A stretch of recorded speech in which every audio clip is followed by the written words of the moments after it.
வணக்கம் ஃப்ரெண்ட்ஸ், எல்லோரும் எப்படி இருக்கீங்க? நான் சூப்பராக இருக்கேன். இன்றைக்கி ஒரு வீடியோ ஒன்று பார்க்க போகிறோம். ரொம்ப யூஸ்ஃபுல்லாக இருக்கும். இதே மாதிரி நிறைய வீடியோஸ் இருக்குது. எல்லா வீடியோவும் நல்ல யூஸ்ஃபுல்லான வீடியோஸ் தான். நம்ம வீடியோஸ் எல்லாமே பிடிச்சிருந்தா லைக் பண்ணுங்கள், ஷேர் பண்ணுங்கள், கமெண்ட் பண்ணுங்கள். மறக்காமல் நம்ம சேனலை சப்ஸ்கிரைப் பண்ணுங்கள். கண்டிப்பாக லைக் பண்ணுங்கள். தேங்க்யூ.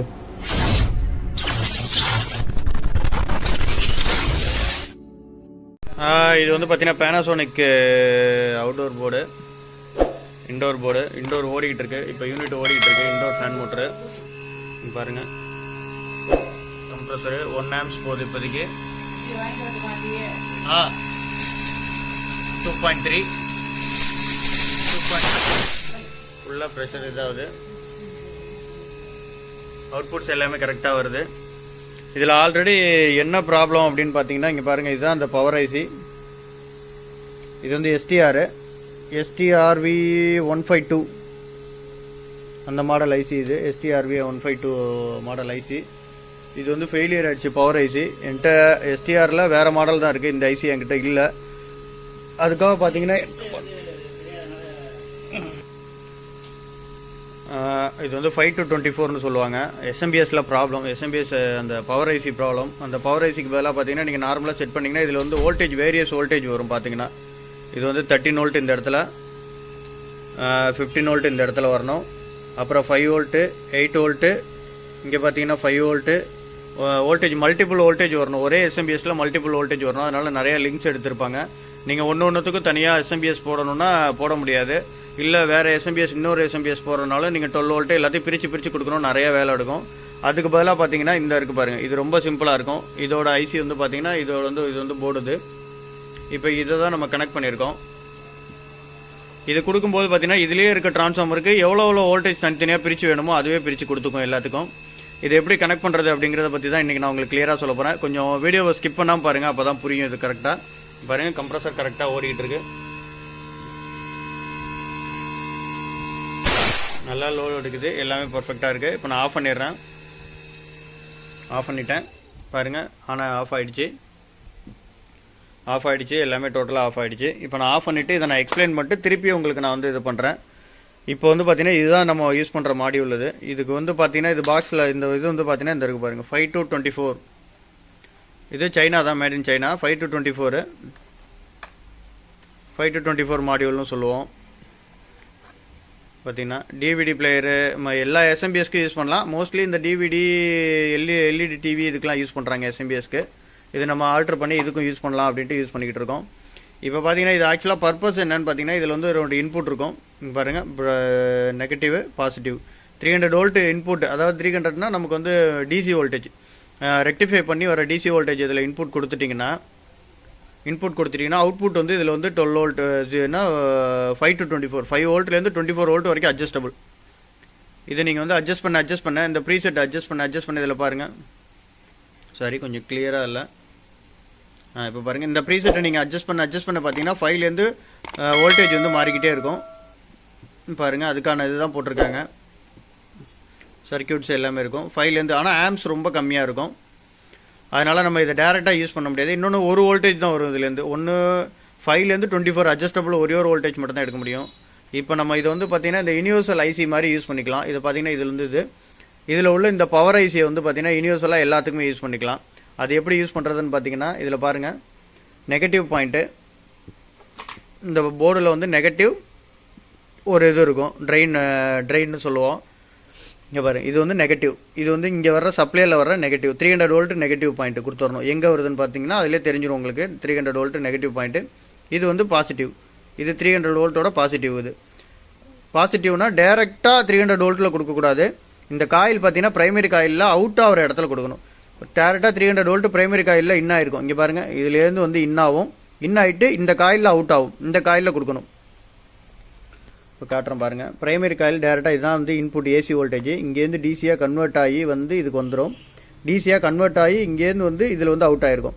நீங்கள் இன்புட்டில் கொடுக்கக்கூடாது, அவுட்டில் கொடுக்கணும். ஆக்சுவலாக வந்து இந்த ஐசியோட நீங்கள் எந்த ஐசியில் மாற்றுறீங்களோ எல்லா ஐசிக்கும் மாற்றலாம். எந்த ஐசியில் மாற்றுறீங்களோ அந்த ஐசியோட ட்ரெயின் பாயிண்ட்னு இருக்கும். இந்த ஐசியோட டேட்டா ஷீட் எடுத்து பார்த்தீங்கன்னா தெரியும், ட்ரெயின்னு இருக்கும், Dன்னு போட்டிருப்பாங்க. ட்ரெயின் பாயிண்ட் அதில் கொடுத்துடணும். அதுக்கப்புறம் பார்த்தீங்கன்னா இதில் இருக்க அந்த கப்ளர், ஆக்சுவலாக இந்த கப்ளர் வந்து எவ்வளோ வோல்டேஜ் இது வந்து இந்த இது வந்து கொடுக்கணும் அப்படிங்கிறது வந்து கப்ளரோட ஃபீட்பேக்கை வச்சு தான் கண்டுபிடிக்கிறாங்க. அதை அட்ஜஸ்ட் பண்ணி தான் நீங்கள் வோல்டேஜ் இதில் அட்ஜஸ்ட் பண்ணுறீங்க. அதனால என்னென்னா இங்கே பாருங்கள், இதில் வந்து ஆனோட கேத்தோடு இருக்கும். இந்த கப்ளரோட இதில் வந்து ஆனோட கேத்தோடு, அந்த கப்ளர் அதுலேருந்து கழட்டி விட்டுட்டு அதுலேருந்து ஆனோட கேத்தோடு எடுக்கிறேன். அதே மாதிரி இந்த ஐசிக்கு ஒரு ஃபீட்பேக் இருக்கும். இங்கே வர்ற ஃபீட்பேக்கை வச்சு தான் இந்த ஐசி வந்து எவ்வளோ அவுட்புட் கொடுக்கணும் அப்படிங்கிறத வச்சு செக் பண்ணணும். இது பார்த்தீங்கன்னா 1 2ன்னு போட்டிருக்கோம். ஆனோட கேத்தோடு 3 4 இது ஃபீட்பேக் எடுத்துக்கிட்டு இந்த ஐசி ஃபீட்பேக்கை வச்சு வேலை செய்யும். அதுலேருந்து எவ்வளோன்னு இந்த ஃப்ளைட் ட்ரான்ஸ்ஃபார்மருக்கு வந்து ஃபீட்பேக் அனுப்பும். இந்த ஃப்ளைட் ட்ரான்ஸ்ஃபார்மர் வந்து நமக்கு அவுட்புட் கொடுக்கும். அதுதான் வந்து எஸ்எம்பிஎஸ் கான்செப்ட். இப்போ என்ன பண்ணுறோன்னா, இதில் இருக்க அந்த ஃபீட்பேக்கோட கப்ளரை இங்கே நம்ம அந்த இதில் இருந்த கப்ளரை எடுத்துகிட்டு இதுக்கு பதிலாக கொடுத்துட்றோம். இப்போ என்ன ஆகும்னு பார்த்தீங்கன்னா, இதுலேருந்து வர சப்ளை இதுக்கு வந்துடும். ஃபீட்பேக் வந்து இங்கேருந்து கிடைக்கும். இப்போ இந்த இடத்துல எவ்வளோ அவுட்புட்ஸ் வோல்டேஜ் வேணுமோ அதோட ஃபீட்பேக் வந்து இந்த ஐசிக்கு போகும்போது இந்த ஃப்ளைட் ட்ரான்ஸ்ஃபார்மர் அதுக்கு தகுந்த மாதிரி இது வந்து ஒர்க் பண்ண வைக்கும். ஒர்க் பண்ணும்போது பார்த்தீங்கன்னா நமக்கு 15 வோல்ட்டு கரெக்டாக அந்தந்த வோல்டேஜ் கரெக்டாக வந்துடும். நீங்கள் எதுவுமே மாடிஃபை பண்ண வேணாம். 15 வோல்ட் வந்துடும், 12 வோல்ட் வந்துடும், 8 வோல்ட்டு, 5 வோல்ட்டு, உங்களுக்கு என்ன வோல்டேஜ் வேணுமோ இந்த எஸ்எம்பிஎஸ்க்கு இந்த 4 ஒயரை மட்டும் கனெக்ட் பண்ணிங்கன்னா போதும். இந்த கப்ளரோட ஆனோட கேத்தோட ஒயரு, இந்த 300 வோல்ட் ஒயர், 300 வோல்ட் வந்து நெகட்டிவ் டேரெக்டாக கொடுத்துடலாம். பாசிட்டிவ் வந்து இந்த அவுட்புட் பிரைமரி வைண்டிங்கோட அவுட்புட்டில் கொடுக்கணும். அதாவது ட்ரெயின் சொல்லுவோம், ட்ரெயின் போர்ட்டுன்னு சொல்லுவோம், அதில் கொடுக்கணும். இங்கே டீன் போட்டிருக்கோம். நீங்கள் எல்லா ஐசியோட டேட்டா ஷீட்டும் எடுத்து பார்த்தீங்கன்னா இதில் புரியும் உங்களுக்கு. இந்த மாடியூலை வச்சு நீங்கள் எந்த எஸ்எம்பிஎஸ்னாலும் நீங்கள் வந்து ஆல்டர் பண்ண முடியும். அதுக்கு வந்து ஃபீட்பேக் எஸ்எம்பிஎஸ்ஸாக இருக்கணும். எஸ்எம்பிஎஸ்லேயே பக்கு கன்வெர்ட்டர் இருக்குது, பக் கன்வெர்ட்டர் கொடுக்க முடியாது. அதில் வந்து ஃபீட்பேக் உள்ள மாதிரி இந்த மாதிரி ஃபீட்பேக் கப்ளர் வச்சு ஃபீட்பேக் கொடுத்துருப்பாங்க. இந்த மாதிரி எஸ்எம்பிஎஸ்க்கு நீங்கள் தாராளமாக யூஸ் பண்ணிக்கலாம். இது நல்லா இருக்குது, நான் யூஸ் பண்ணிக்கிட்டு இருக்கேன் நிறைய இதுக்கு. உங்களுக்கு எவ்வளோ ஆம்ஸ் அவுட்புட் வேணுமோ பர்டிகுலர் இது அதுவே கரெக்டாக கொடுத்துரும். அதனால எந்த ஒரு பிரச்சனையும் இருக்காது. நீங்கள் மாடிஃபை பண்ணுறதுக்கும் உங்களுக்கு பெரிய வேலை இருக்காது. இதை மட்டும் கரெக்டாக பார்த்து கொடுத்தீங்கன்னா போதும், உங்களுக்கு எந்த ஒரு இதுவும் இருக்காது, பக்காவாக இருக்கும். இப்போ நான் ஆன் பண்ணி காட்டுறேன் பாருங்கள். ஆன் பண்ணிட்டேன். இன்டோர் போர்டு ஆன் பண்ணிட்டேன். 25 டிகிரி சென்டிகிரேட் இருக்குது. அவுடோர் போர்டு ரிலே ஆக்டிவேட் ஆகிட்டு பாருங்கள். இங்கே பாருங்கள், இது fan motor, outdoor fan motor on ஆகிடுச்சு. அவுடோர் ஃபேன் மோட்டருக்குள்ள லைனு FM3ன்னு போட்டிருக்கும் பார்த்தீங்கன்னா போட்டு ரிலேலேருந்து வர அவுட்புட்டு. அதே மாதிரி பார்த்தீங்கன்னா இங்கே பாருங்கள், இது வந்து ஃபேன் மோட்ரு வந்து ஆஃப் ஆகிடும். எப்போவுமே ஆன் ஆகும்போது பார்த்தீங்கன்னா அவுடோர் ஆன் ஆகும்போது ஃபேன் மோட்ரு ஆஃப் ஆகிடும். அதுக்கப்புறம் தான் கம்ப்ரஸர் ஆன் ஆகும். கம்ப்ரஸர் ஆன் ஆனதுக்கப்புறம் திருப்பி இது ஆன் ஆகும். இங்கே பாருங்கள், கம்ப்ரஸர் ஆன் ஆகிட்டு ஃபேன் மோட்ரு ஆஃப் ஆகிடுச்சு பாருங்கள். ஃபேன் மோட்ரு ஆஃப் ஆகிடுச்சு, கம்ப்ரஸர் ஆன் ஆகிடுச்சு. இப்போ அவுட்புட்ஸ் எல்லாமே கரெக்டாக வருது. கம்ப்ரஸர் ஆன் ஆகி ஓடிட்டு இருக்கு. உங்களுக்கு இதில் எல்லா வோல்டேஜும் வர்றதுனால தான் நமக்கு வந்து எல்லா கம்யூனிகேஷன்லாம் ஆகி பக்காவாக ஒர்க் ஆகுது. எஸ்எம்பிஎஸ் ப்ராப்ளம் இருந்ததுன்னா இந்த மாதிரி நீங்கள் ஈஸியாக ரெடி பண்ணி போட்டுக்கலாம். அதுக்காக தான் இந்த ஒரு இது.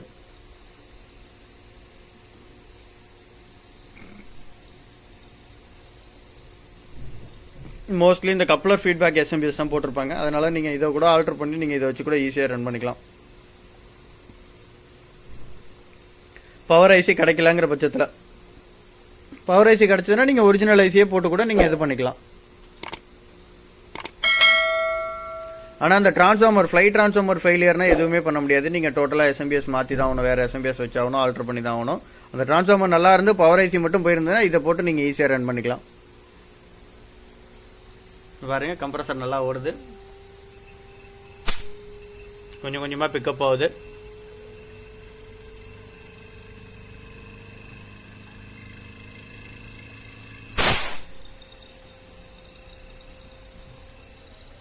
இந்த ஒரு ஃபேன் மோட்டர் ஓடிக்கிட்டு இருக்கு. எல்லாமே பக்காவாக இருக்குது.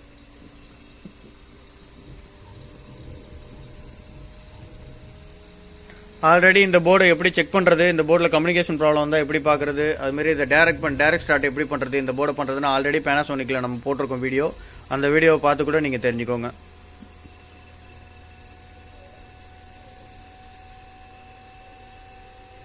ஓகே,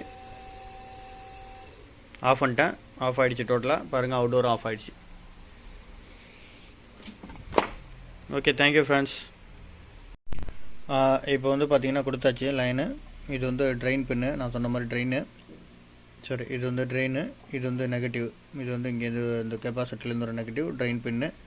இது வந்து அந்த பாருங்கள் ஃபீட்பேக் பின்னு, ஃபீட்பேக்கு. இது எடுத்துகிட்டு போய்ட்டு இதில் கொடுத்தாச்சு. இப்போ போர்டு ஆன் ஆகுதான்னு ஆன் பண்ணி பார்த்துடலாம். இப்போ சீரீஸில் தான் போட்டிருக்கேன். ஃபஸ்ட்டு சீரீஸில் போட்டு செக் பண்ணுங்கள். அவுட்டோர் போர்டு எங்கேஜில் இருக்கிறதுனால லைட் எரியுது.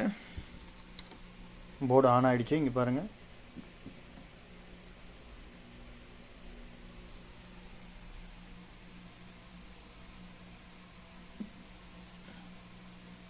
மோட்ரு ஓட ஆரம்பிச்சிச்சு. இன்டோர் மோட்ரு ஓடுது. அவுடோர் கொஞ்சம் நேரம் கழிச்சு தான் ஆன் ஆகும். இப்போ நான் வந்து டெஸ்ட் மோடில் போட்டு பார்க்குறேன் யூனிட்டை.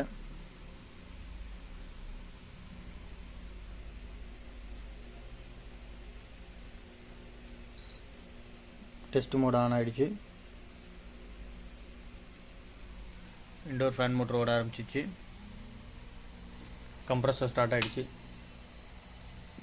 டைரக்டில் கொடுத்துட்டா கம்ப்ரஸர் ஸ்டார்ட் ஆகி ஓடிட்டு இருக்கு.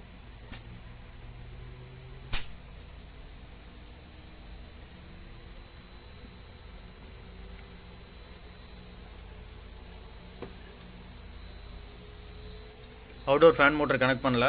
ஏன்னா outdoor DC motor, outdoor fan motor நான் கனெக்ட் பண்ணலை.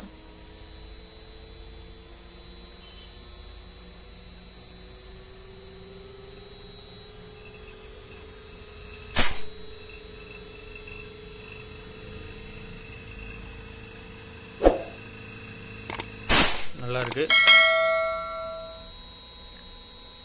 ஏன்னா ஐசியோட ஃபீட்பேக் லைனில் வந்து எதுவும் பிரச்சனை இருந்து உங்களுக்கு ஐசி வெடிக்கும் போது பார்த்தீங்கன்னா ஐசியோட ஃபீட்பேக்கு, மற்றபடி ஐசியோட அந்த ஃபர்தர் இதில் வந்து சர்க்யூட் ஒன்று போட்டிருப்பாங்க. அதில் எதுவும் பிரச்சனை இருந்தால் மறுபடியும் உங்களுக்கு ஐசி வந்து வெடிக்கிறதுக்கு வாய்ப்பு இருக்குது. மறுபடியும் வெடிக்கும் டைரக்டில் கொடுக்கும்போது. அதனால் அந்த ஐசிக்கு பதிலாக இந்த மாதிரி போட்டோம்னா நமக்கு வந்து அது ஓகே ஆகிடும். இங்கே பாருங்கள், ஓகே ஓடிக்கிட்டு இருக்கு. டெஸ்ட் மோட்டில் போட்டிருக்கேன். ஆஃப் பண்ணிட்டேன். ஆஃப் ஆகிடுச்சு. ஓகே ஆகிடுச்சு. இதை உள்ளே பேக் பண்ணிடலாம் இப்போ.